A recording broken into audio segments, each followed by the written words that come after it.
जय सेवा सज्जन साथियों। आज इस वीडियो में गोपाल लिंगो का बचपन की ऑडियो बुक समरी है। चलो देर न करते हुए टॉपिक पे आते हैं। कुमारलिंगो का बचपन। कुमारलिंगो के बचपन के बारे में कोया पुनेमी कथासारों, पुनेमी गीतों तथा लोकगीतों में ज़्यादा जानकारी नहीं मिलती। फिर भी ऐसा बताया गया कि वह बचपन से ही बहुत तीक्ष्ण बौद्धिक शक्ति का धनी था। किसी भी बात को उसे दो बार समझने की जरूरत नहीं होती थी। उस वक्त के रीति रिवाजों के अनुसार उसकी पढ़ाई की व्यवस्था राजमहल में ही की गई। कोयला मोदी भूमिका उसे पढ़ाया करता था। बहुत कम उम्र में ही सभी प्रकार का ज्ञान उसने ग्रहण कर लिया था। एक राजकुमार को जिस प्रकार के प्रशिक्षण की आवश्यकता होती है वह उसे प्रदान किया गया। बाल्यावस्था से ही वह अपने पिताजी के कामकाज में हाथ बढ़ाया करता था। कोया पुनेमी कथासारों के अनुसार पुलसिब का गणराज्य बहुत ही छोटा था।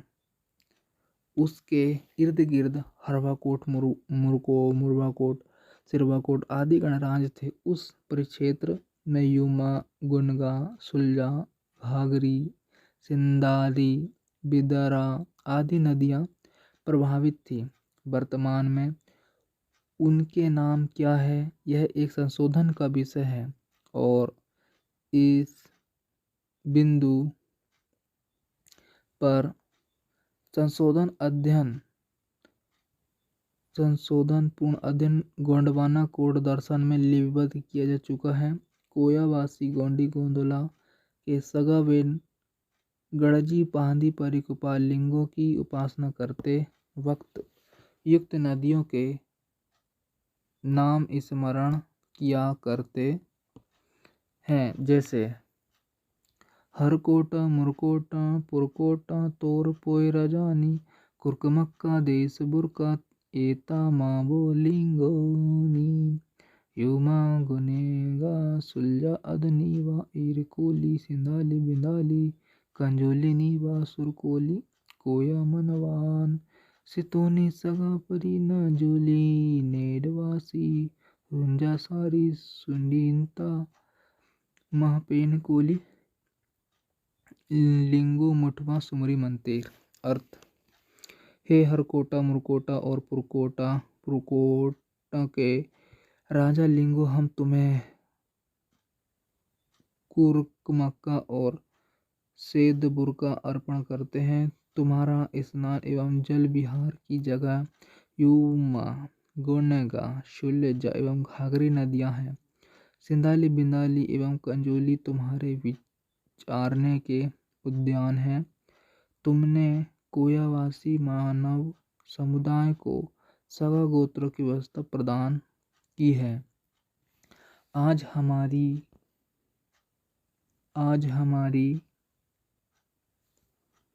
अर्जी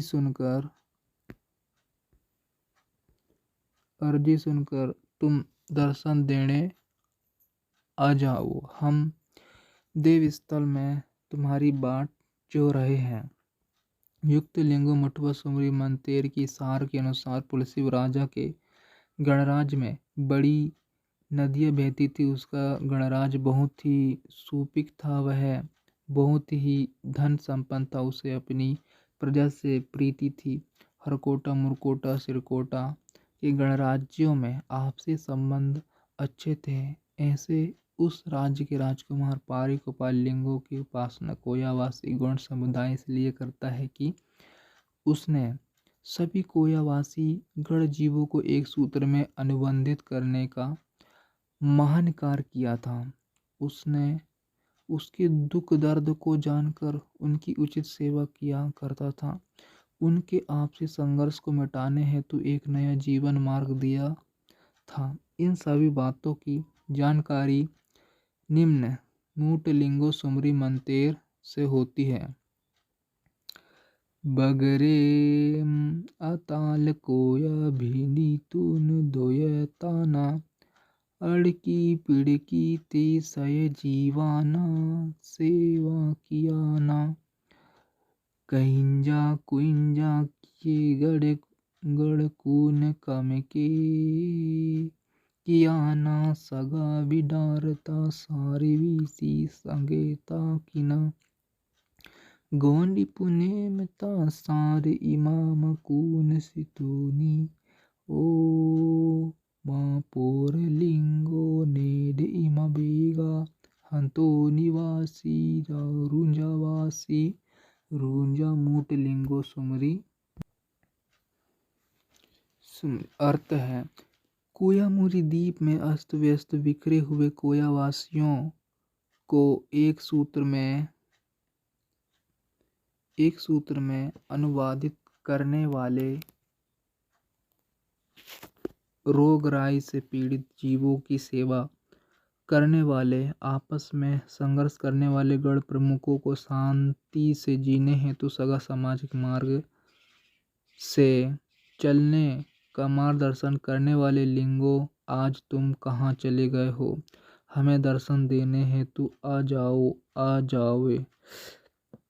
पांदी परी कुपाल लिंगो जब अपने पिताजी के कार्यभार में हाथ बटाने योग्य हो चुका था, तब एक वक्त ऐसा आया कि पूर्वकोट और पड़ोसी गणराज्य हरवाकोट में प्राकृतिक कोप आ पड़ा। भयानक रोगों का संक्रमण फैल गया। गांव के गांव शमशान भूमि में रूपांतर होने लगे थे। उन गणराज्यों में निवास करने वाली जनता भयग्रस्त हो चुकी थी। ठीक उसी समय पूर्वकोट पर अन्य पड़ोसी गणराज्यों के गण प्रमुखों ने अपनी सत्ता विस्तार करने हेतु आक्रमण कर दिया था। सभी कोयामुरी द्वीप के कोयावासी गणजीव थे, परंतु उनमें आपसी संघर्ष अपने अपने राज्य विस्तार हेतु हर वक्त होता ही रहता था। इसलिए पूर्वकोट के गणराज्य अपने राज्य की सुरक्षा हेतु जुट गए। उनमें घमासान युद्ध छिड़ गया था। एक और भयानक रोगों का संक्रमण और दूसरी ओर बाहरी शत्रुओं का आक्रमण, इन दोनों संकटों के कारण उन गणराज्यों के गण प्रमुखों को कुछ समझ में नहीं आ रहा था। अंत में तीनों गणराज्यों के गण प्रमुखों ने मिलकर अपनी सुरक्षा करने का निर्णय लिया। पूर्वकोट के पुलसी पुत्र कुपार उस वक्त मात्र 15 वर्ष के थे। युद्धाभ्यास में वह बहुत प्रवीण था। पुलसिव राजा को अपने पुत्र की योग्यता पर भरोसा था, इसलिए उसे ही सेना का संचालन करने हेतु नियुक्त किया गया। अपने शौर्य बल से और सेना की मदद से आक्रमण करने वालों को मार भगाने में उसे कामयाबी मिली, किंतु उस युद्ध में कुपार की सेना का अधिक नुकसान हुआ। बाहरी सेना से कुपार की सेना अधिक मात्रा में मारी जा चुकी थी। कुपार के पास अधिक मात्रा में सैन्य बल होने के कारण वह शत्रु सेना को अपने गणराज्यों से मार भगाने में कामयाब हुआ, अन्यथा उसकी हार हो चुकी होती। इस घटना ने उसे सोचने पर मजबूर कर दिया कि लड़ाई में उसकी सेना अधिक मात्रा में क्यों मारी गई। अंत में वह इस नतीजे पर पहुंचा कि उसकी सेना के जवान शत्रु सेना के जवानों की तुलना में शौर्य बल से कम क्यों है। उस वक्त उसे कुछ भी समझ में नहीं आया, इसलिए वह हरवाकोट, मुर्वाकोट और पूर्वाकोट के गणराज्य जो भयानक रोगों के संक्रमण से ग्रसित हो चुके थे, उन्हें उचित वैद्यकीय मदद पहुंचाने के कार्य में जुट गया। लोगों की सेवा करने हेतु वह तीनों गणराज्यों में करीब करीब सभी ग्राम, कस्बे, नार, गुडाकोट आदि को भेज दिया, जिससे वहां के लोगों की सही परिस्थिति की उसे जानकारी प्राप्त हुई। उस वक्त एक गणराज्य में अनेक छोटे छोटे मौकासदारियां होती थी। मोकाजदारियों के प्रमुखों को मोकासी कहा जाता था। प्रत्येक मोकासदारी में नार, गुडातोली, कस्सापल्ली ऐसे ग्राम होते थे। प्रत्येक ग्राम के मुखिया को मुर्सेनाल कहा जाता था। इन सभी इकाइयों पर गणराज्य प्रमुख की अधिसत्ता होती थी। मुर्सेनाल पोए ग्रामों के मुखिया होने के नाते ग्रामवासियों की समस्या, लड़ाई झगड़े आदि सुलझाया करते थे।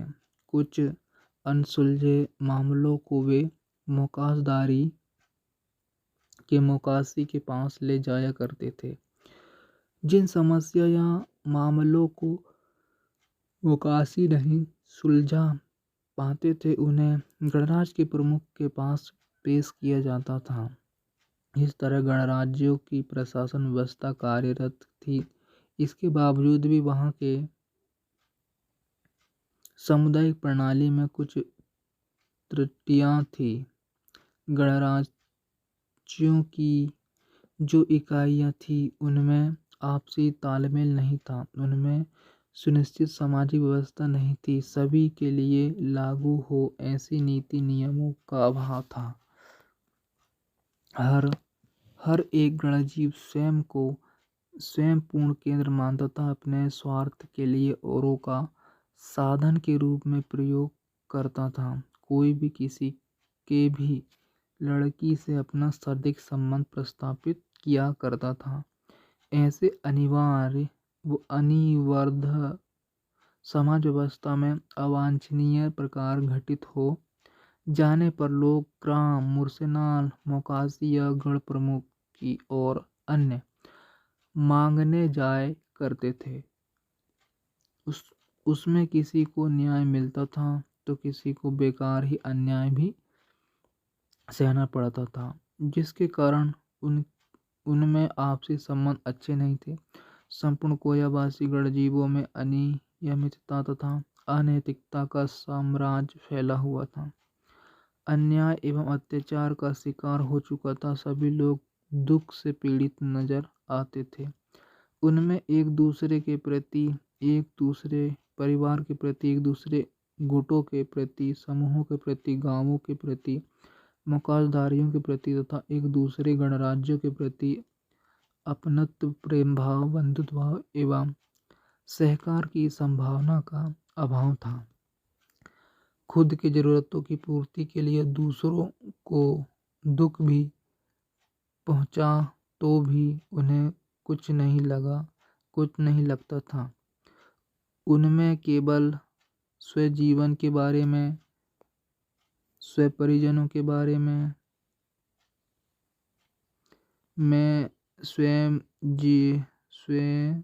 जनमाल के बारे में स्वार्थ की भावना प्रबल हो चुकी थी। स्वयं के शारीरिक, मानसिक एवं आर्थिक जरूरतों को पूरा करने के लिए वे हर वक्त एक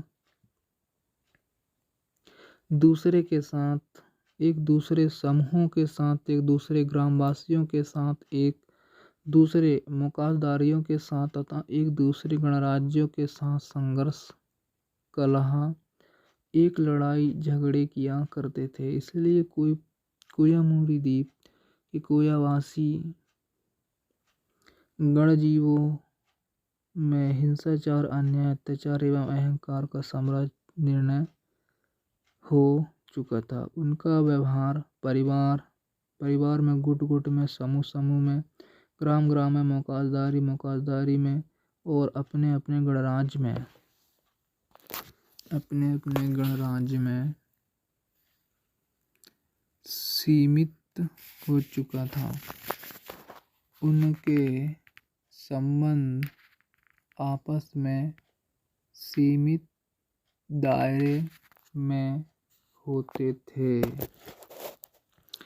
परिवार में, गांव के गांव में, समूह के समूह में तथा गुट के गुटों में वैदिक संबंध प्रस्तापित होते थे। इस तरह संप्रजातियां गणजीवों के स्त्री पुरुषों का वैवाहिक संबंध से जो नवसत पैदा होते थे वे बहुत ही कमज़ोर, दुबले पतले एवं शारीरिक रूप से अपंग तथा अन्य विकृति युक्त होते थे।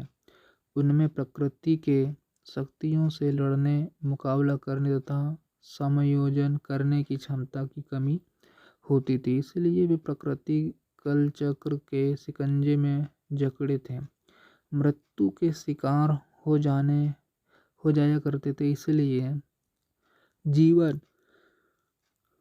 विनाशक रोगों का संक्रमण हो चुका था। ग्राम समूह, गणराज्य आदि की सुरक्षा के लिए जैसे शक्तिशाली शूरवीर एवं पराक्रमी योद्धाओं की आवश्यकता होती थी, जैसे जवान उस वक्त कुपार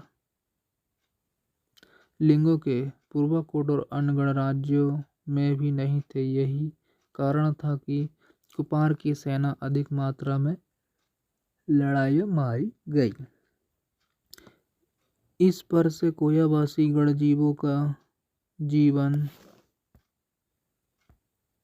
जीवन कितना दुखमय था, इस और कुपार का ध्यान आकर्षित हो गया। वह एक चिंतनीय स्थिति में पहुंच गया तथा विचार मंथन करने लगा कि क्या इस दुखपूर्ण जीवन का समूल अंत हो सकता है? यदि संभव है तो कौन से मार्ग से? यह जीवन तो क्षणिक है, उसमें चिरकालिक ऐसा कुछ भी नहीं। गणजीव जब तक जीता है तब तक उसमें स्वयं जीवन के बारे में, स्वयं जनों के बारे में, स्वयं जनमाल के बारे में तथा स्वयं इच्छाओं के बारे में लगाव होता है। मरने के पश्चात उसे सब कुछ त्याग कर जाना पड़ता है। फिर वह इस जीवन में अपने ही लोगों के साथ लड़ाई झगड़े, संघर्ष एवं विवाद क्यों करता है? अन्याय, अत्याचार एवं हिंसाचार का मार्ग वह क्यों अपनाता है? सभी गणजीवों को स्वयं के समान क्यों नहीं समझता? ऐसे अनेक सवाल उसके दिमाग में चक्कर काटने लगे।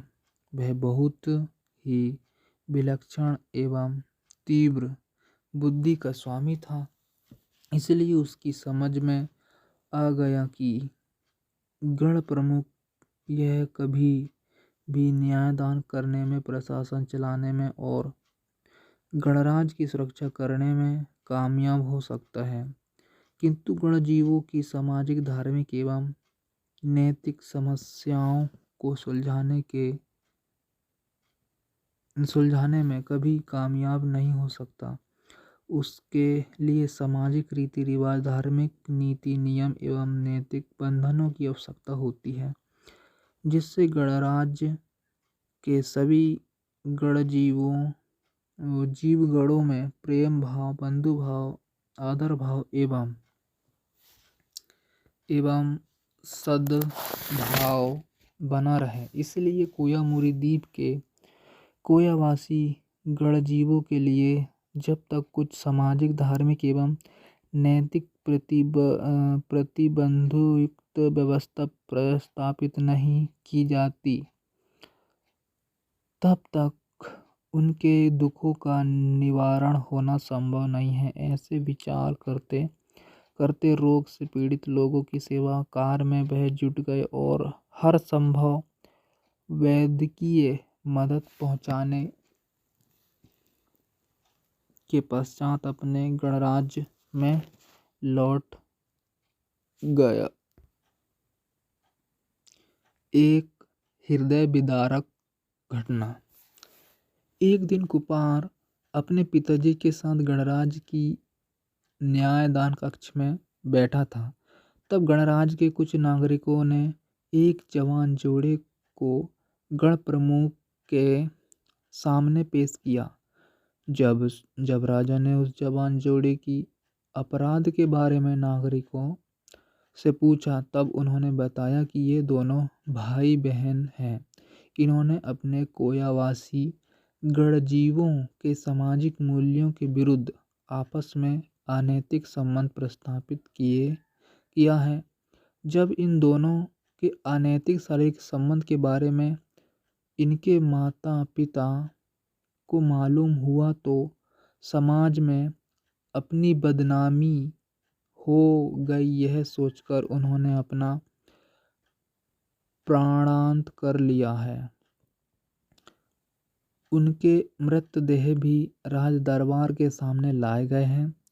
समाज के पारिवारिक नियम तोड़ने और अपने माता पिता को आत्महत्या के लिए वाद करने के जुल्म में इन दोनों को मृत्युदंड की शिक्षा दी जाए, ऐसा नागरिकों ने राजा से विनती की ताकि ऐसा अपराध दूसरा कोई ना कर सके। पुलसिव राजा ने उसे जोड़े को मृत्युदंड सुनाया। उस घटना को देखकर कुपार के मन में बहुत परिवर्तन हुआ। यदि ऐसे ही अनीतिपूर्ण घटना कोयावासी गणजीवों के समुदाय में घटित होते रहे तो बहन भाई का पवित्र संबंध कलंकित हो जाएगा। संपूर्ण समुदाय में कोई किसी पर विश्वास नहीं करेगा। सभी बहनें अपने भाइयों की ओर शंका की नगाह से देखा करेगी। जब पूर्वाकोट, हर्वाकोट और मुर्वाकोट गणराज्य में ऐसी अव्यवस्था है तो संपूर्ण कोयामुरी द्वीप के गणजीवों की कैसी स्थिति होगी। इस तरह के विचार उसके दिमाग में आने जाने लगे। उसका मन बेचैन हो उठा। उस घटना से उसका दिल राज कारभार के काम काज से ऊब गया। वह अकेला ही विचारों की श्रृंखला में मग्न रहने लगा, क्योंकि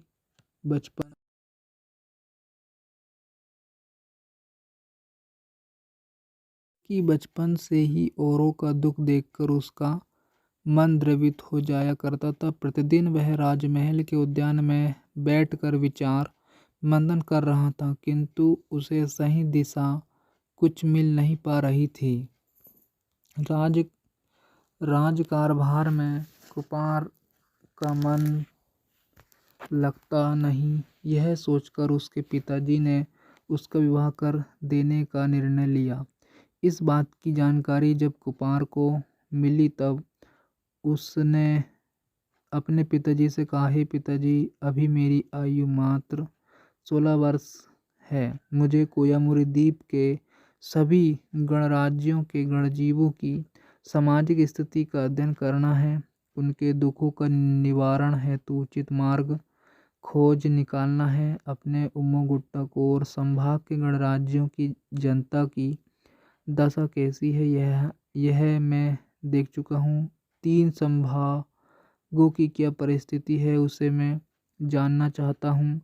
परिभ्रमण के पश्चात सभी को कल्याणकारी हो ऐसा उपाय मुझे शोध निकालना है, जिसके लिए मैं चिंतन करना चाहता हूँ। क्योंकि राजा ने मात्र प्रशासन चलाने वाला, न्यायदान करने वाला, राज्य की हिफाजत करने वाला या राज्य के गणजीवों की आर्थिक समस्याओं को सुलझाने वाला ही नहीं होता, बल्कि सभी गणजीवों को सुख शांतिपूर्ण जीवन बहाल करने वाला भी होता है। गणराज्य के गणजीवों में सुख, शांति, बंधु भाव, प्रेम भाव, सहकार तथा सेवा भाव का अभाव है और उसे कैसे प्रस्थापित की जाए, इन सभी पहलुओं पर मैं संशोधन करना चाहता हूँ। इसलिए मुझे संपूर्ण कोयामुरी द्वीप का परिभ्रमण करने की अनुमति दीजिए, अन्यथा मेरा मन मुझे कभी बेचैन से रहने नहीं देगा। अपने पुत्र के विचार सुनकर पुलसिव राजा को बहुत खुशी हुई।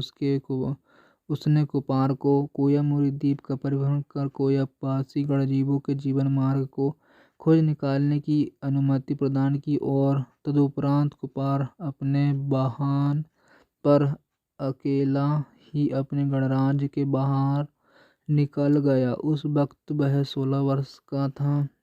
यहाँ पर ही कुपार के बचपन की हकीकत को विराम लग जाता है। तो बस इतना ही सगाजन साथियों। जय सेवा जय जोहार।